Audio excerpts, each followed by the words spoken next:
Todos nós gostaríamos de pertencer a uma igreja perfeita, mas todos nós também sabemos que uma igreja perfeita não existe. Gostamos e nos sentimos felizes de saber que o nosso mestre, o nosso Jesus, foi alguém que viveu em perfeição, não só não tendo pecado, mas uma vida devota, não é, a pregar o reino de Deus, a fazer os milagres, enfim, e até se dando por nós. Claro que o exemplo dele, no sentido de ter sido sacrifício para o nosso perdão, é único, não poderá e não tem como ser repetido na história. Ele é único. No entanto, mesmo andando aqui como homem, ele deu testemunho de um serviço perfeito ao Pai.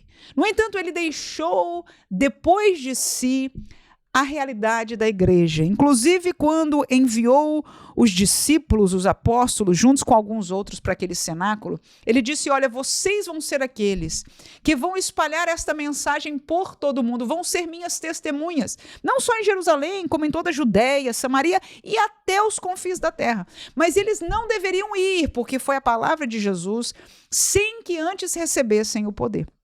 E eles receberam o poder. Nós temos as segundas e quartas-feiras caminhado, não é, no texto de Atos dos Apóstolos, e já lemos e estudamos e meditamos, nos alegramos nesta realidade da descida do Espírito Santo, mas agora nós vamos começar a transitar da realidade deste grande dia para a realidade da igreja. E comecei perguntando para você sobre uma igreja perfeita, e a realidade é, como eu e você sabemos, exatamente porque nós somos humanos, nós nunca vamos ter perfeição na igreja. Mas Paulo nos ensina a caminhar, a buscar a perfeição.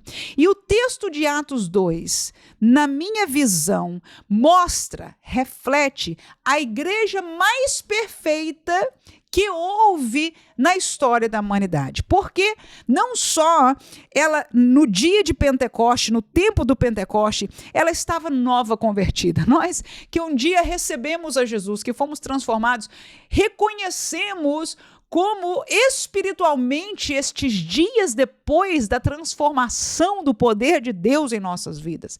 É algo extraordinário porque nós queremos de Deus e Deus está obrando e obrou em nossas vidas milagre. Quando nós somos batizados no Espírito Santo, da mesma maneira, é porque estamos buscando ao Senhor, é uma dádiva espiritual, é algo glorioso que não merecemos, não vem de esforço pessoal, mas é um dom de Deus. Então, quando nós juntamos o novo nascimento com o batismo no Espírito Santo, que naquele tempo era um junto com o outro, quando eu digo junto, logo depois, não é? Havia este incentivo, havia esta vida espiritual.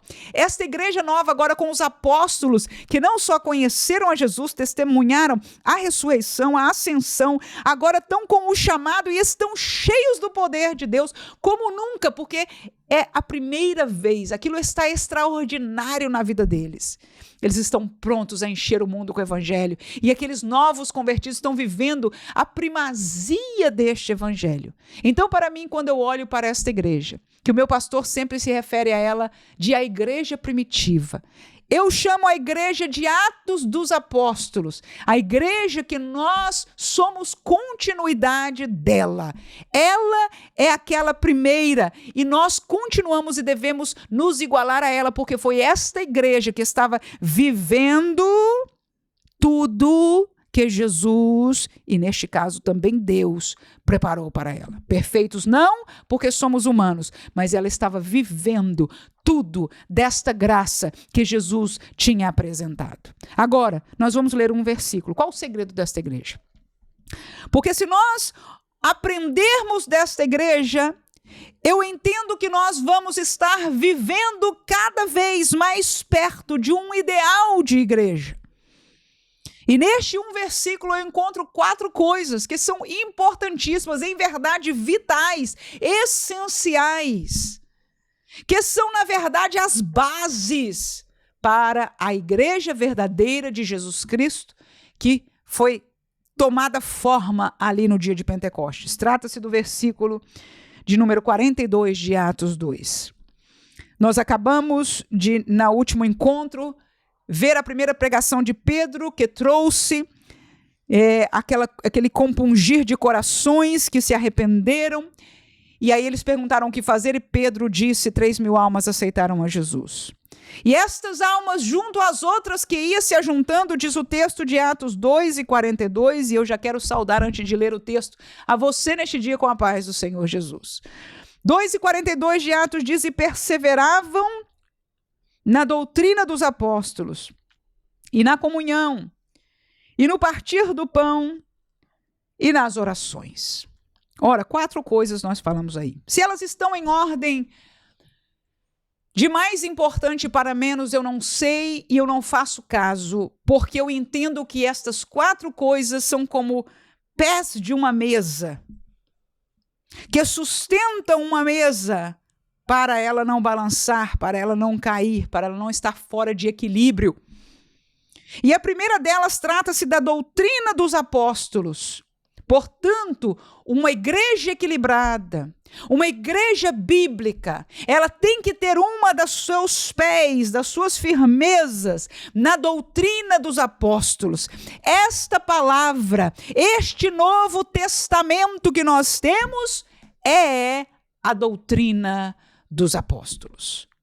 Nós vivemos já praticamente 2000 anos depois deste tempo e muitas invenções aconteceram, muitas mudanças doutrinárias, uma reforma depois, uma tentativa de voltar a esta doutrina, um caminho longo histórico, mas não muda a realidade que a doutrina dos apóstolos desta palavra é uma das bases da igreja perfeita, da igreja que nós devemos ser. Segunda coisa, a comunhão.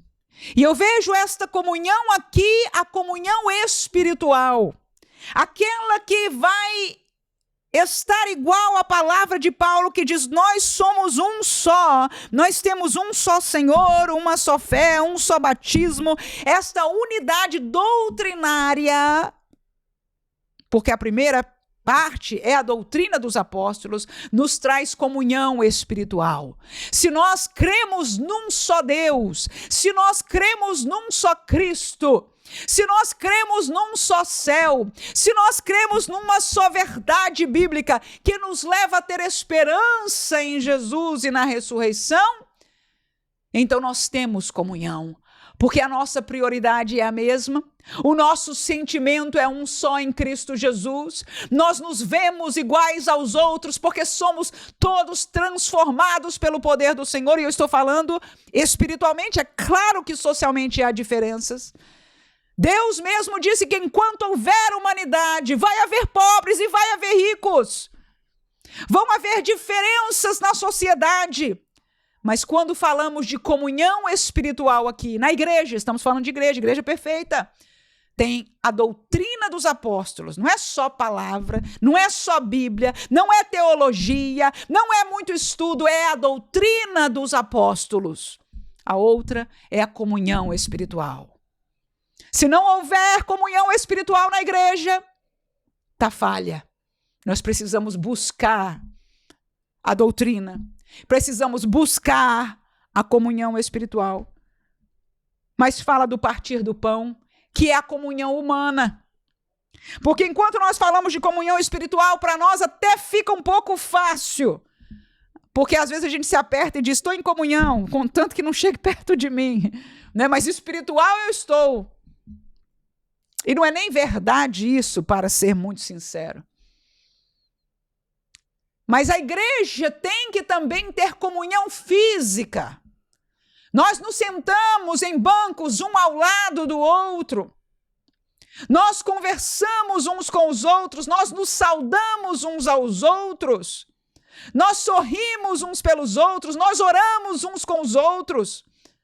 Nós jejuamos e sabemos que outros irmãos estão jejuando. Esta comunhão do partir do pão, do estar na casa, do caminhar para a igreja, do estar junto na igreja, do servir junto, do comer junto. A comunhão humana, física, é parte da igreja perfeita. Ou da igreja primitiva, ou da igreja apostólica, ou da igreja que nós entendemos que faz uma igreja bem aos olhos do Senhor, porque Ele quis que a igreja fosse assim. E por último, nas orações. A igreja perseverava nestas coisas. Perseverava na palavra, e se você está aqui, você é alguém que tem perseverado na palavra. Perseverava na comunhão espiritual, temos que buscar isso. Perseverava na comunhão física com os irmãos, temos que buscar isso, buscar viver isso.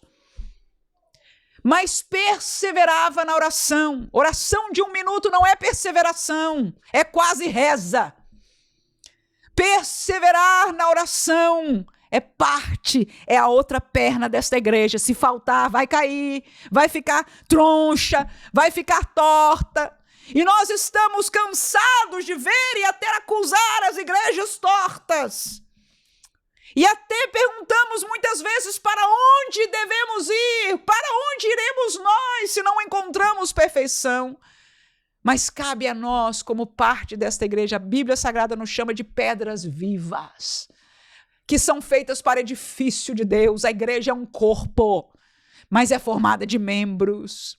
A igreja é um edifício, mas é formada de pedras. E nós, individualmente, somos estas pedras, estes membros do corpo de Cristo. Portanto, cabe a nós, individualmente, perseverar nestas coisas.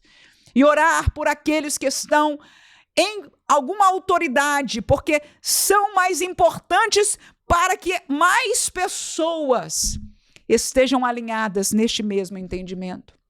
E por que não pedir para Deus nos usar, para trazermos esta realidade na nossa família? Talvez você não vai ser nunca um pregador de multidões ou um pastor de uma grande igreja, mas se nós trouxermos a nossa casa nesta visão e nesta verdade, nós já fizemos algo muito grande. Se nós mantermos a nós mesmos aí, nossa vida, nós já seremos deveras abençoados e faremos a nossa parte. Mas vamos pedir mais, porque a obra necessita ser feita, e nós já concluímos que quando olhamos para um lado ou para o outro, nós vemos, Senhor, esta igreja já não existe mais. Eu pensava isso, até um dia que Deus me trouxe, me mudou de um país para outro, e eu vim parar numa igreja que, quando eu olhei, eu falei, eu não quero nada disso, Senhor, eu quero sair correndo daqui. Uma igreja pequena, eu que vinha de uma catedral grande, que era gente que não acaba mais, tinha muitos amigos, e era aquela coisa boa de igreja grande. Quando eu cheguei numa igreja de imigrantes, uma igreja pequena, eu falei, eu não quero nada com isso no meu coração. Eu digo, meu Deus, por que eu estou fazendo aqui?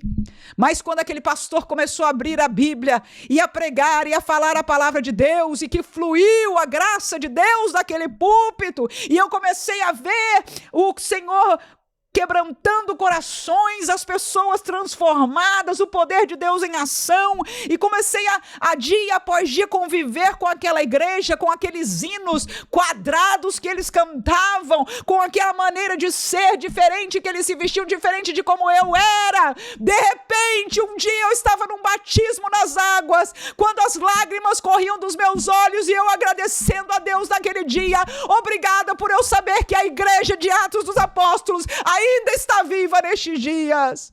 Ela ainda existe. E se você, meu irmão, tem dúvida, eu quero dizer para você, porque eu testifiquei. Eu fui parte desta igreja. Eu pude ver, agora cabe a mim e a você vivermos, ensinarmos e sermos esta igreja. Em nome de Jesus. Que Deus nos ajude, nos oriente, nos guie, nos use. Em nome de Jesus. Para estarmos presos, ancorados nestes 4 pés. Deixar qualquer um é erro.